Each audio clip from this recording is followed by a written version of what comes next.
Boss season 10 సందడి మొదలయ్యింది. అగ్ని పరీక్ష కార్యక్రమాలన్నీ కూడా షూటింగ్ మొత్తం కూడా ముగిసిపోయినట్టుంది. బహుశా 2 రోజుల తర్వాత వరుసగా ప్రసారాలు మొదలవుతాయి.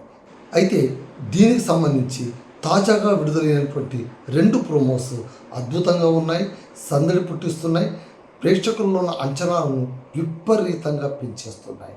సో అగ్ని పరీక్ష అనగానే చాలామంది ఎక్స్పెక్ట్ చేసేది ఏంటంటే ఈసారి కామనర్స్గా ఎవరు రాబోతున్నారు, లాస్ట్ టైం వచ్చిన వాళ్ళలాగా ఈసారి వచ్చిన వాళ్ళు కూడా కప్పు పట్టుకెళ్తారా, విన్నర్స్గా నిలుస్తారా, ఎంత దాకా నిలుస్తారు, ఎలా ఉంటారు, ఇవన్నీ కూడా ఉత్సుకతను రేకెత్తించేటువంటి అంశాలుగా మనం భావించాల్సి ఉంటుంది. అగ్ని పరీక్ష సీజన్ 2 డబల్ టెన్షన్ ఉంటుంది, డబల్ క్రేజ్ ఉంటుంది, చాలా డబల్ షాకింగ్ విషయాలు ఉంటాయి. తర్వాత టాస్కులు కూడా డబల్ టఫ్గా ఉంటాయని నిర్వాహకులు పదే పదే వాళ్ళు చెప్తున్న మాటల్ని చూస్తూ ఉంటే బహుశా అగ్ని పరీక్ష సీజన్ 2ను టఫ్గా డిజైన్ చేశారేమో అని మనం అనుకోవాల్సి వస్తుంది.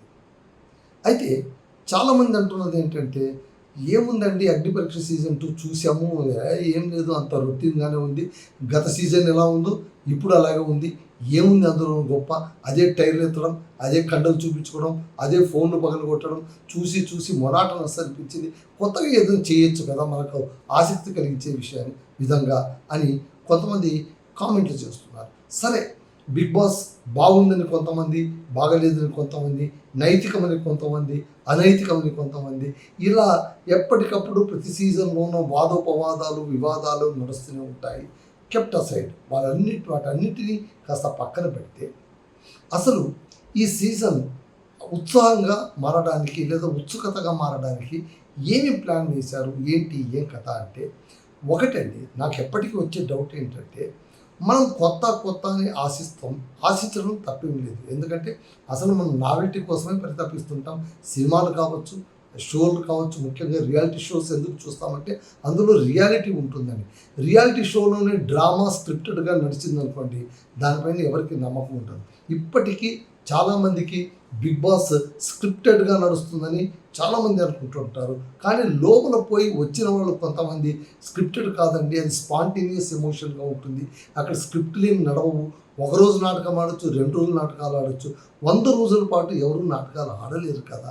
పైగా టాస్కులు కూడా చాలా టఫ్గా ఉంటాయి, పైగా అక్కడ సిచ్యువేషన్ కూడా చాలా టఫ్గా ఉంటుంది. సెల్ ఫోన్ ఉండదు, కొత్త వాళ్ళతో కమ్యూనికేట్ కావాలి, అన్ని పనులు మనమే చేసుకోవాలి, ఎవరు చేయరు, బడ్జెట్ టాస్కులు ఉంటాయి, ఆ తర్వాత శిక్షలు ఉంటాయి, జైలుకి వెళ్ళాల్సి వస్తుంది, ఎలిమినేషన్ ఉంటుంది. ఇన్ని కూరల మధ్య ఇంకా స్క్రిప్ట్ ఎక్కడి నుంచి పనిచేస్తుందని కొంతమంది వాదన. That may be correct.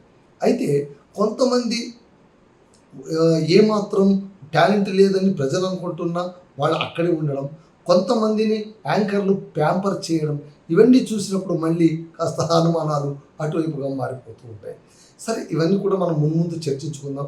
Partiality ఉంటే పార్షియాలిటీ అని చెప్తాం, ఇంపార్షియల్ అంటే ఇంపార్షియల్గా అని చెప్పుకుంటాం, బాగా ఆడితే బాగా ఆడారు అనుకుంటాం, బాగా ఆడారు కాబట్టి ఛాన్స్ వచ్చిందంటే ఎస్ టాలెంట్కు గుర్తింపు లభించింది అనుకుంటాం, బాగా ఆడకపోయినా కూడా ముందుకు వెళ్ళారంటే లక్ అని అందామా లేదా పార్షియల్ అని అందామా, తర్వాత మనం అంతా చర్చించుకుందామంట.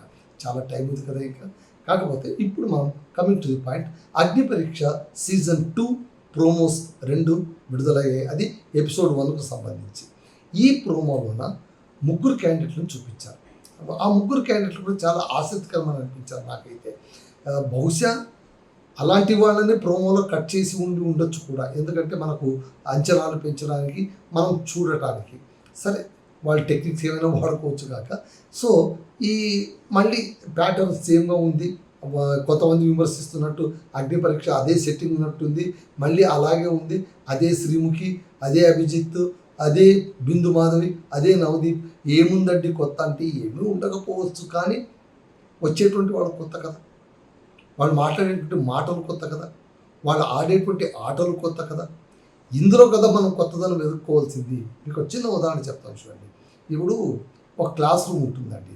ఆ క్లాస్ రూమ్ ఇప్పటికీ మనం నాస్టాల్జియా రీయూనియన్ కింద చాలామంది ఏం చేస్తారు, వాళ్ళు పెరిగి పెద్దవాళ్ళు అయిన తర్వాత కూడా మళ్ళీ ఆ స్కూల్కి వెళ్ళి ఆ తరగతి గతిలో వాళ్ళు కూర్చునే బెంచ్లోనే వాళ్ళు కూర్చొని మురిసిపోతూ ఉంటారు. కదా. సో ఇప్పుడు నేనేది ఏంటంటే తరగతి గది అదేం పెద్దగా మారదు, బెంచీలు మారవు, నల్ల బోర్డు మారదు. మళ్ళీ ఏం మారుతుంది అంటే విద్యార్థులు మారుతారు. ప్రతి సంవత్సరం ఒక కొత్త తరం ప్రవేశించినప్పుడు ఆ తరగతిలోన ఒక నావెల్టీ వస్తుంది, ఒక నూతన ఉత్సాహం వస్తుంది. అదే అందులో ఉన్నటువంటి సీక్రెట్. బిగ్ బాస్ కూడా అంతేనండి. అదే ఇల్లు, అవే కెమెరాలు, అదే టాస్కులు, అవే నామినేషన్లు, అవే ఎలిమినేషన్లు, అవే బెదిరింపులు, అవే బ్లాక్మెయిల్లు, అవే అగ్ని పరీక్షలు, అన్నీ అవే. కాకపోతే అక్కడ ఉన్నవాళ్ళు కొత్త వాళ్ళు అవుతారు కదా, వాళ్ళ గురించి కదా మనం ఆలోచించాల్సింది. సో ఆ రకంగా చూసుకున్నప్పుడు మీకు ఇంట్రెస్ట్ లేదు అనే పరిస్థితి ఎప్పుడు రాదండి. Always it will be interest.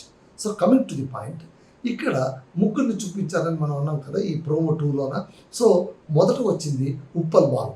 ఎప్పటి నుంచో వింటున్నటువంటి పేరు. ఉప్పల్ బాలు వస్తాడట బిగ్ బాస్కు, ఉప్పల్ బాలు వస్తాడట అని. సో ఉప్పల్ బాలు బహుశా ఆయన తర్వాతి టాస్కుల్లోకి ప్రమోట్ అయినట్టున్నారు. చివరి దాకా ఉంటాడో లేదో మనం తర్వాత చూడాలి. బట్ ఇప్పటికైతే ఆయన కనిపించాడు, గట్టిగా జోష్గా అరుస్తూ ఉప్పల్ బాలు అని గట్టిగా అరుస్తూ కనిపించాడు. చాలామందికి సంతోషం వేసి ఉంటుంది, ఎందుకంటే ఆయన అభిమానులు చాలామంది ఉన్నారు కాబట్టి. ఉప్పల్ బాలు ఇతను హైదరాబాద్ ఉప్పల్ ప్రాంతంలో ఉంటాడు. చాలా సామాన్యమైనటువంటి యువకుడు, చాలా కష్టాలు పడ్డాడు, నలిగిపోయాడు. మొదట్లోన అవకాశాల కోసం, ఉపాధి కోసం, అవకాశాల కోసం ఉపాధి కోసం రోడ్లెంబటి తిరిగినటువంటి వ్యక్తి, అది మనం మర్చిపోరాదు. ఆ తర్వాత కొన్ని రీల్స్ చేస్తూ, ప్రమోషన్లు చేస్తూ, యాడ్ ప్రమోషన్లు చేస్తూ ఇప్పుడు కాస్త క్లాసిఫైడ్గా బతుకుతున్నాడు, సిస్టమేటిక్గా డిగ్నిఫైడ్గా బతుకుతున్నాడు. మొట్టమొదటి అయితే పాపం చాలా గాలికి తిరిగినటువంటి వ్యక్తిగానే మనకు తెలుస్తుంది. సో అలాంటి ఉప్పల్ బాలు ఇప్పుడు మనకు స్క్రీన్ ముందు నిలబడ్డారు. సో అతను ఏం మాట్లాడతాడో, ఎలా ఆడతాడో ఏంటో చూడాలి. Second person running Raja, he's from Kurnool. So రాష్ట్రం నలుమూలల నుంచి రిప్రజెంట్ చేసేలాగా ప్యాటర్న్ చూసుకుంటారు కాబట్టి రన్నింగ్ రాజా అని వచ్చాడు. అతను రావడమే స్టైలిష్గా వచ్చాడు, స్టైలిష్గా నడుస్తూ వచ్చాడు, ఏదో డైలాగులు చెప్పాడు. అభిజిత్ని ఇంప్రెస్ చేయడానికి ఒక మిమిక్ చేసి డైలాగ్ కొట్టాడు. అంతా బాగానే ఉంది. మళ్ళీ చూడాలి రన్నింగ్ రాజా సెలెక్ట్ అవుతాడా లేదా ముందుకు చూడాలి. ఆ తర్వాతి క్యాండిడేట్ చాలా ఇంట్రెస్టింగ్ క్యాండిడేట్ ఎవరంటే మనకు ఝాన్సీ. షీఈ్ ఫ్రమ్ సూర్యాపేట, రైతు బిడ్డ. ఆ అమ్మాయి రావడమే గ్రీన్ ఇది వేసుకొని వచ్చింది, కండువా వేసుకొని వచ్చింది, రైతు సింబల్కు గుర్తుగా. ఆమె రావడంతోనే అందరూ కూడా ఒక రకమైన ఆసక్తి, అంటే అక్కడ ఒక విలేజ్ వైబ్ ఆ అమ్మాయిని చూడగానే నాకు ఎందుకు అనిపించింది. సో ఆ అమ్మాయి మాట్లాడిన మాటల్లో కూడా చాలా నిజాయితీ కనిపించిందండి. నవదీప్ అడిగారు, రైతు బిడ్డ అంటున్నావు కదమ్మా, రైతుకు ఇప్పుడు ఉన్నటువంటి కష్టాలు ఏంటి ఒకసారి చెప్తావా అంటే, రైతుకు లేని కష్టాలంటే ఏమున్నాయి సార్, మీకు తెలియందే ఉంది. విత్తనం విత్తింది మొదలు పంట చేతికొచ్చేదాకా, పంట చేతికొచ్చిన తర్వాత మార్కెట్కి వెళ్ళి అమ్ముకునేదాకా అన్ని దశల్లోనూ కష్టాలు పడేది కేవలం ఒక్క రైతు మాత్రమే. అన్యాయం జరిగేది రైతుకు మాత్రమే. దళారులు దోచుకుపోతుంటే నిస్సహాయంగా చూస్తూ ఉండిపోయేది కూడా రైతే కదా. ఆరుగాలం తాను శ్రమించిన శ్రమకు ఏమాత్రం విలువ లేకుండా పోయినప్పుడు కన్నీరు కార్చేది కూడా ఆ రైతే కదా అని ఆ అమ్మాయి చాలా బాధతో చెప్పింది. అలా చెప్తూ పైగా ఆమె షీజ్ ఎ ఫోక్ సింగర్, అన్నిటికీ మించి షీజ్ ఎ ఫోక్ సింగర్. అంటే తన గొంతుకలోన రైతు భావాలను, గ్రామీణ సౌందర్యాన్ని మొత్తాన్ని కూడా చెప్పగలిగేటువంటి, పాడగలిగేటటువంటి, గానం చేయగలిగేటువంటి గాత్రం ఆమె సొంతం. సో ఝాన్సీ మాట్లాడిన మాటల్లోన ఫెయిర్నెస్ కనిపించింది. నిజంగా కూడా ఒక రూరల్ ప్రాంతం, ఒక రైతు కుటుంబం నుంచి వచ్చిన వ్యక్తిగా ఆమె మాట్లాడడం చాలా మంచిగా అనిపించింది. కారణం ఒకటేనండి, ఆమె రైతు బిడ్డ ఎక్కడో మారుమూల పల్లెలో పెరిగింది, పొలాల మధ్య తిరిగింది, అక్కడ పల్లెటూరు వాతావరణంలో పుట్టి పెరిగింది, ఉన్నటువంటి పట్టణం మధ్యలోకి వచ్చారు. సరే ఇంతకుముందు కూడా వచ్చి ఉండొచ్చు, వేరే మాట. బట్ ఇప్పుడు వచ్చి ఇంతమంది ముందు అంత పెద్ద డయాస్లో నిలబడి ఏమాత్రం బెరుకు లేకుండా తొణకక బెణకక మాట్లాడడం అనేటువంటిది కరేజ్. దాన్ని మనం మెచ్చుకోవాలి, మెచ్చుకోకపోతే ఎట్లా. సో ఝాన్సీ చెప్పిన మాటలన్నీ కూడా నాకెందుకో మంచి వైబులు ఇచ్చాయి. బిందు మాది ఒక మాట అడిగాను, అమ్మ నువ్వు చివరి అమ్మాయి అంట కదా, చివరి సంతానం అంట కదా మీ అమ్మ నాన్నల కంటే. అవునండి, నేను పుట్టినప్పుడు మళ్ళీ అమ్మాయి పుట్టిందా అని చాలా బాధపడ్డారు అమ్మ నాన్నలు. వాళ్ళకి నేను చెప్తున్నాను, మీరు ఎవరైతే ఆడపిల్ల అని బాధపడ్డారో అదే ఆడపిల్ల ఇవాళ ఇంతమంది ముందు రాజధాని నగరంలోన ఒక స్టూడియోలోన ఒక డయాస్ పైన నిలబడి మాట్లాడుతుంది. మగరాయుల్లా మాట్లాడుతుంది, గమనించండి అని ఆమె తల్లిదండ్రులకు మెసేజ్ ఇవ్వడం చూస్తుంటే నాకు కేవలం తల్లిదండ్రులకే కాదు మొత్తం జాతికంతా మెసేజ్ ఇచ్చినట్టుగా నాకేదో అనిపించింది. ఎందుకో ఆ అమ్మాయి వెళితే బాగుంటుందని నాకైతే అనిపిస్తుంది. మీకేమనిపిస్తుందో కామెంట్ బాక్స్లో రాయండి. బహుశా వెళ్ళొచ్చు, వెళ్ళకపోవచ్చు. ఎందుకంటే వాళ్ళ ఆట తీరు, వాళ్ళ ప్రవర్తన, వాళ్ళ టాస్కులు వీటిపైన ఆధారపడి ఉంటాయి. కానీ మనకు నచ్చితే ముందుకు వెళ్ళాలి, మనకు నచ్చకపోతే ఇంటికి వెళ్ళాలంటే కుదరదు. సో ఈ ముగ్గురిని అయితే చూపించారండి. ప్రోమో 1లోన ముగ్గురు జడ్జిలు రావడం, వాళ్ళు మాట్లాడడం, దీని గురించి వివరించడం ఇవన్నీ కూడా ఉంది. సో ఇది మొత్తానికి అగ్ని పరీక్ష సీజన్ 2 ఎపిసోడ్ 1కు సంబంధించినటువంటి ప్రోమో. ఆ ప్రోమోలో ఉన్నటువంటి విశేషాలు చూద్దామంటే దీన్ని బట్టి ఎలా ప్లాన్ జరుగుతుందో, వాళ్ళు ఎలా ఎదుగుతారో, ఆట ఎలా సాగుతుందో, టాస్క్లు ఎలా ఉంటాయో, ఎవరెవరు గట్టెక్కుతారో.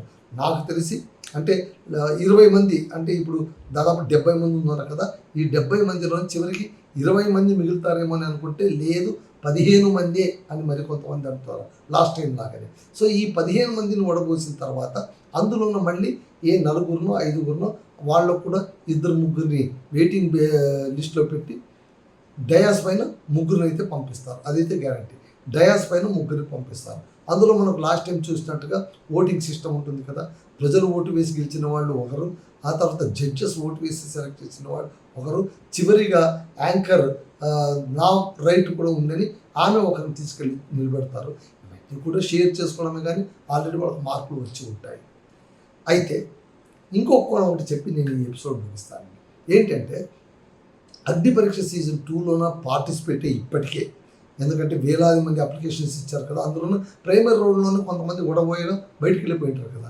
అలా బయటకు వచ్చినటువంటి ఒక యువతి, ఒక యువకుడు, అబ్బాయి అమ్మాయి యూట్యూబ్ ముందుకు వచ్చిన పురాణం మొదలు పెట్టేశారు. వాళ్ళు ఏమంటున్నారు, పక్షపాతం జరిగింది, అంతా అక్కడ అన్యాయం జరుగుతుంది, అసలు మమ్మల్ని పట్టించుకోవట్లేదు, మా టాలెంట్ ఏమో చూడట్లేదు, మాకు అవకాశం ఇస్తే కదా మాకు టాలెంట్ ఉందా లేదా మేము నిరూపించుకోవడానికి. వాళ్ళంతకు వాళ్ళే డిసైడ్ అయిపోయి నువ్వు పనికిరావు పో అంటే ఏంటి అర్థమని ఆ అమ్మాయి తీవ్రంగా ఆరోపిస్తుంది. ఇదంతా కూడా స్క్రిప్టెడ్గా అనిపిస్తుంది, ఇదంతా కూడా ఒక మాఫియా లాగా అనిపిస్తుంది అని కూడా ఆమె అనింది. సరే, ఛాన్స్ రాని ప్రతి ఒక్కరు కూడా అలాగే అంటారు, కొత్తేమి కాదు కదా. లాస్ట్ టైం అగ్ని పరీక్షలు కూడా చాలామంది రాలేదని వాళ్ళు కూడా చాలా బాధపడ్డారు. రోడ్డుకి ఎక్కిన వాళ్ళు కొంతమంది, స్టూడియోకి ఎక్కిన వాళ్ళు కొంతమంది, తమ యూట్యూబ్లోకి ఎక్కిన వాళ్ళు కొంతమంది, ఇలా రకరకాలుగా ఉంటారు. ఏది ఏమైనా ప్రతి సీజన్లో కూడా రాని వాళ్ళు ఇలా గోద చేయడం అనేటువంటిది ఇట్స్ కామన్. దాని గురించి మనం పెద్దగా పట్టించుకోనక్కర్లేదు. చూద్దామంట. ఎట్లాగో స్టార్ మాలో కూడా ఇది టెలికాస్ట్ అవుతుందని అంటున్నారు, అలాగే జియో హాట్స్టార్లో కూడా టెలికాస్ట్ అవుతుంది. కాబట్టి చూద్దాం, అగ్ని పరీక్ష ఎపిసోడ్లన్నీ చూద్దాం. ప్రతి ఎపిసోడ్ను కూడా అనాలిసిస్ చేస్తూ వెళ్దాం. అంత డీటెయిల్గా కాకుండా ఎసెన్స్ మాత్రమే తీసుకొచ్చి నేను మీకు పెడుతూ ఉంటాను. దయచేసి మీరు చూస్తుండండి.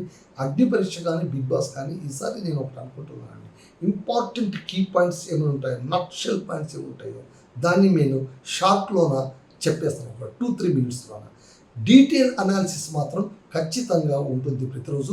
అది 10 to 15 minutes, maximum 10 to 12 minutes లెంత్లోన నేను అనాలిసిస్ కూడా పెడతాను. సో రోజు ఒక అనాలిసిస్ వీడియో ఉంటుంది, ఒక షార్ట్ కూడా ఉంటుంది. సో 2 కూడా మీరు చూడొచ్చు.